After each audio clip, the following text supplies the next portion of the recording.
Assalamu alaikum students and welcome back to my YouTube channel which is Project Quest and today we are going to discuss Oedipus Rex themes। इससे पहले video में हम लोगों ने Oedipus Rex की summary को discuss किया था। आई होप कि आपको वो भी समझ आई होगी।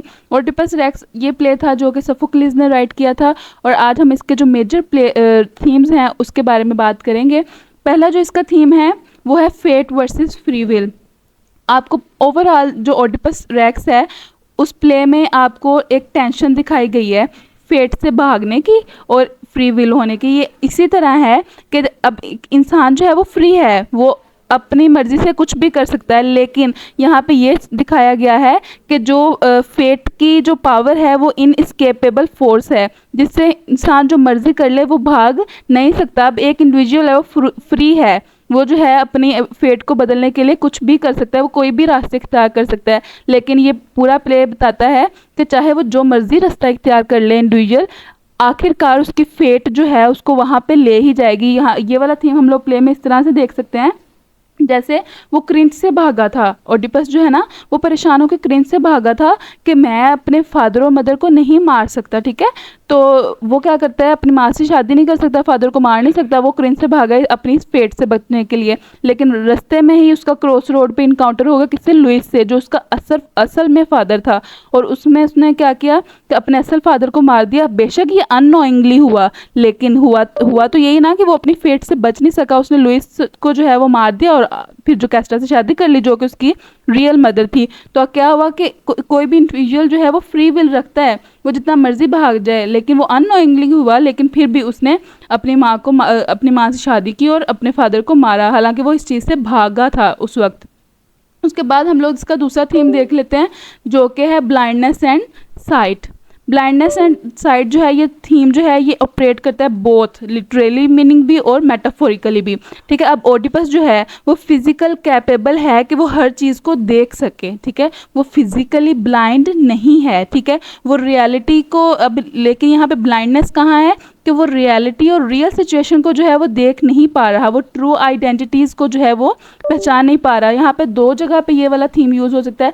पहले यहाँ पे वो वाली जगह जहाँ पे वो अपने असल माँ बाप किसको समझता है, पोलिबस को, और उसको असल माँ बाप समझता है, ठीक है। लेकिन ठीक, और उसी फेथ से बचने के लिए वो कहाँ आता है, इधर थीबस में आता है और लुइस और जोकास्टा से उसका इनकाउंटर होता है। लुइस को मार देता है, जोकास्टा से शादी कर लेता है।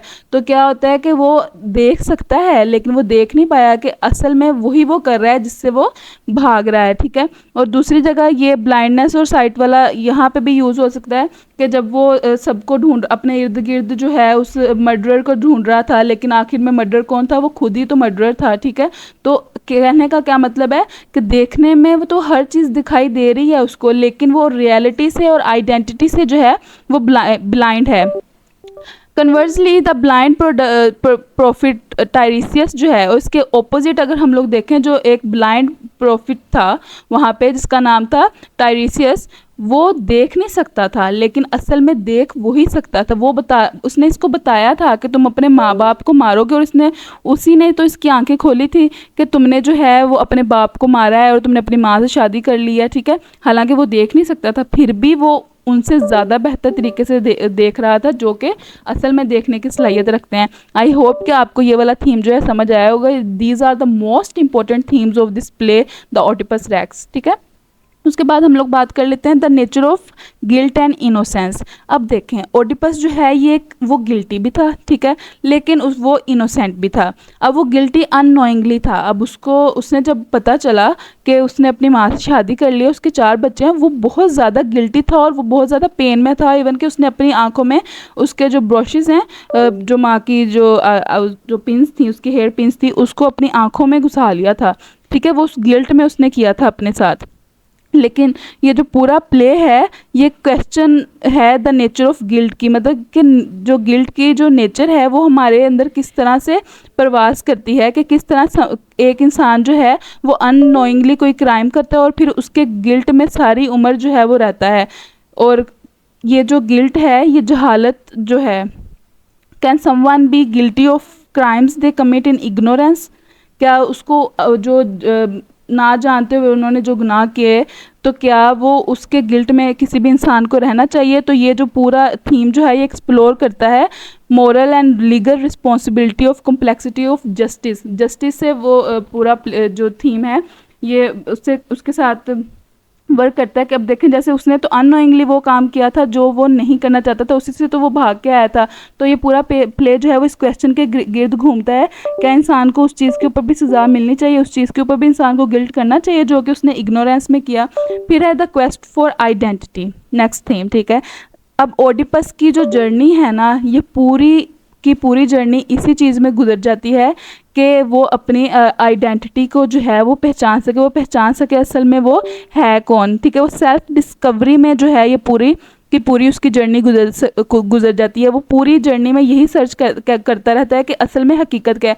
पहले सर्च वो असली हकीकत को कहाँ करता है कि वो ओरेकल्स के पास जाता है और उनसे पूछता है कि ये जो रूमर्स हैं क्या ये सच हैं। तो ओरेकल्स कहते हैं कि हाँ सच हैं, तुम अपने बाप को मारोगे, अपनी माँ से शादी कर लोगे। तो फिर वो इससे बचने के लिए जो है ना वो वहाँ से निकलता है और थीबस जाता है और वहाँ पे जो ये जो पूरा थीम जो है ना वो discourse the human desire to understand oneself, मतलब ये डिस्कोर्स करता है कि इंसान जो है वो सारी उम्र अपने सेल्फ अंडरस्टैंडिंग में ही लगा रहता है, ठीक है। Even when he truth is painful, हत्ता के चाहे दुख जो सच्चाई है वो कितनी भी पेनफुल हो लेकिन इंसान जो है सारी उम्र उस सच्चाई को ढूंढने की खातिर लगा रहता है। उसके बाद हम लोग बात कर लेते हैं the power of gods and prophecy.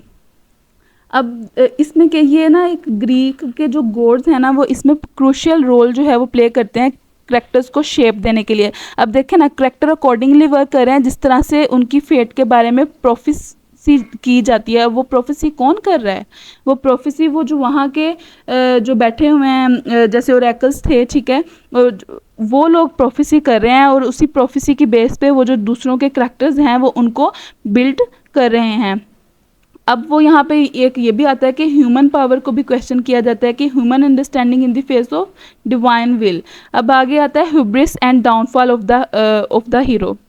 अब डाउनफॉल ऑफ द हीरो कैसा है कि वो बहुत ही ज़्यादा ओडिपस जो है वो बहुत ही ज़्यादा प्राइड है और सेल्फ कॉन्फिडेंस है और वो उसकी जो प्राइड और सेल्फ कॉन्फिडेंस है ना वो ही उसको जो है वो डाउनफॉल की तरफ लेके जाता है। अब अगर आपको इस पूरे प्ले में ये क्वेश्चन भी किया जाए ना कि आप ये बता सकते हो कि प्राइड और सेल्फ कॉन्फिडेंस की वजह से हीरो को जो है डाउनफॉल हुआ था, मतलब उसका जो बिलीफ था अपनी ही एबिलिटीज़ के वो किसी भी चैलेंज को जो है वो फेस कर सकता है, वो हर किस्म की फेट से लड़ सकता है, वो गॉड से लड़ सकता है। लेकिन अब उसका ये जो प्राइड और उसका ये जो सेल्फ कॉन्फिडेंस था ना यही उसको उसकी डाउनफॉल की तरफ लेके आया। अब देखो वो वहाँ से प्राइड से निकला था कि मैं तो इस फेट से निकल जाऊंगा, उस फेट से बचने के लिए वो थीबस आया था और थीबस में आके वो असल में जो उसकी फेट थी वो उसमें पकड़ा गया था।